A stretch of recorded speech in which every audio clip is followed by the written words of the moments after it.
what would be the advice that I would give myself if I had to start all over again?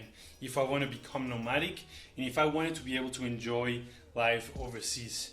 Hey, my name is Eduardo, and for the past 10 years, I've been experiencing many travel modalities. I've been a tourist, a backpacker, an exchange student, an expat, a digital nomad. And after 10 years of trying everything out, of course, there are thousands of lessons to be learned. But here are 7 things that I will share with you in this video so that you can know what exactly are the best tips that you can use in order to enhance your life overseas. Let's get started. Alright, so tip number 1 would be to check off the touristic spots as soon as possible. Now I know that it's very exciting getting to a new country. You know, everything is new. You tend to discover a lot of things and you tend to see a lot of things, and it's very cool to be able to be at that stage. But one of the things that I see a lot of people making mistakes with is they love staying in that honeymoon phase because of course it is enjoyable, right? But if you're not able to check off this, let's say that when you go to visit these sightseeing places and you actually do all the things that a normal tourist would do as soon as possible, then it's going to be very hard for you to begin behaving and start learning the culture for itself as it actually is, right? To immerse in the country and to actually start behaving like a local, because only then you'll be able to truly understand the country as it is for real, not only with the positive and beautiful side of it, like when you are in honeymoon, but when you step out of that phase, you start seeing some of the things that are real and raw, and that is where there is true immersion in the country. So that'll be number 1. Make sure that you turn the page as soon as possible. You get all the touristic, activities, spots, and everything done so that you're able to start integrating quickly. Okay, so number 2 would be to get yourself a comfortable or comfy or cozy place so that you can work from there. I know that probably any country has 1,000 spots where you can work from, like coffee shops, libraries, whatever. You can find them along the way, right, throughout the period of time that you are in the country. But I would completely advise you to always get somewhere where you are comfortable and you have control of the space. When it comes to silence, when it comes to the Wi-Fi, when it comes to the chair and the desk where you're sitting, because a lot of times you cannot depend on that, and your back end up hurting. You can't concentrate. There's so many factors a lot of times that you can't control, and so if you get yourself that comfortable place where you can live, you have everything that you need and you can also work, then that is ultimately going to give you a lot more comfort and focus so that you can get things done. That takes us to number 3. Now I know this may sound counterintuitive because I just said that you should get a comfortable place, but number 3 would be to try avoid falling into your comfort zone, right? Now maybe it is a bit of a crossover, but what I mean by not falling into your comfort zone, I mostly mean about your social bubble, right? Or your social circle, or some of the things that when you get to a new country, you might want to stick to the familiarity of things. When it comes to the food, maybe you try to find a McDonald's, right? Or when it comes to people, even if you are not from the same country, eventually you might want to stick to other foreigners or other nomads or whatever, because you have something in common, right? And you're both strangers to the place. And then so eventually it's just easier to stick to these people, to speak with them in English as well. And then that's when you start drifting away from a lot of the possibilities that the country has to offer, because you don't learn the language, because you don't see things and you don't stick to locals and you don't make friends.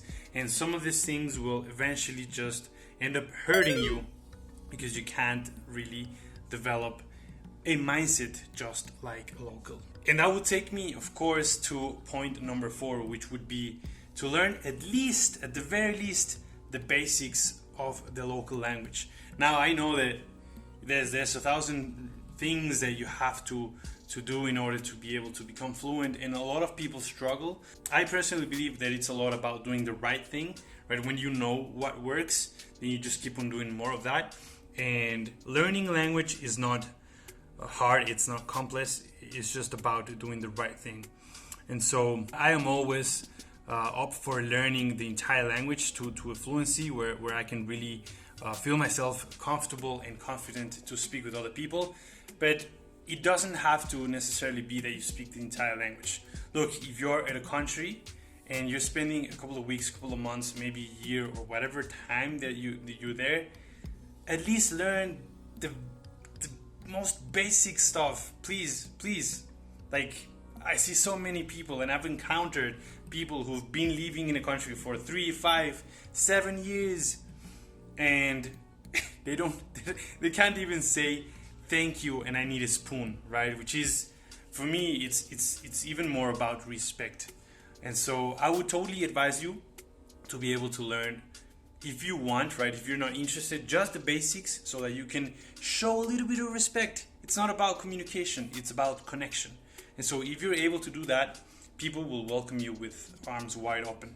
Very, very different experience that you'll have. Now, if you are interested in learning about language and actually speaking it fluently, then make sure you start using, from day one, you try to start using the words that you're learning. And actually, this is also connected with the next point, which would be point number 5. Now, if you are interested and you are willing to put some time to try to learn the language, to try to understand the culture and all these things, the best, fastest way that you can access these things is by creating relationships and friendships. It may seem like maybe a stupid thing to say, but when you understand that a local is like the fastest bridge towards that culture, right? If you're able to make some local friends, then they will be able to share all the things that tourists can see at first sight, whether it is music, culture, social, right? When it comes to the rules, to how society works, and some of the things that you just can't learn easily as a tourist. And if you have a friend and you're able to connect with those people, develop certain relationships, you'll definitely accelerate your immersion process in the country. Point number 6, as they do in Chinese, that would be to be open to try new things, whether it is new food, maybe ways of thinking, ways of dressing, right? Or even trying and seeing different places that you wouldn't normally see as a tourist, right? There's so many hidden gems and hidden spots that maybe locals hang out where they hang out, but if you get to stick to the touristic spots or areas or places, you probably wouldn't be able to access a lot of the amazing things that you can see in one country. It is so common as well, I see it very often, that people really tend to feel afraid or threatened when it comes to their identity just because of trying different things. Oh, if I dress like that, I'm going to be blah blah blah. If I eat this, then blah blah blah, right? And so just be open. It is all about enjoying the journey and the process. That is what, you know, all these things are for you to try and test and discover new things, and ultimately to find out and figure out what are some of the things that fulfill you and some of the things that you like, right? You don't have to do things just as your country or the place where you grew up told you to do things, and that's the beauty of being able to have access to the world, right? So traveling, just going somewhere is not only about chilling and relaxing and having some fun like a holiday. It is about opening your mind, about opening your heart, and understanding that there are so many different things and so many different realities that we all live simultaneously. And so it's your choice. You decide what you want, what you like, how you want it, who you want it with. That is ultimately the power that you have when you are nomadic. And the last one that I believe is super, super crucial as well, that would be to go with the flow. Now, there's a saying, right? It says, when in Rome, do what Romans do. And it would be so freaking stupid to actually go to a new country and to keep on doing the exact same thing that you were doing in your home country. To starters, because you are able to experience something new and you're wasting the opportunity and the advantage. Number 2 would be some of the things that you may do at home that are okay might not be very good or very okay at the new country.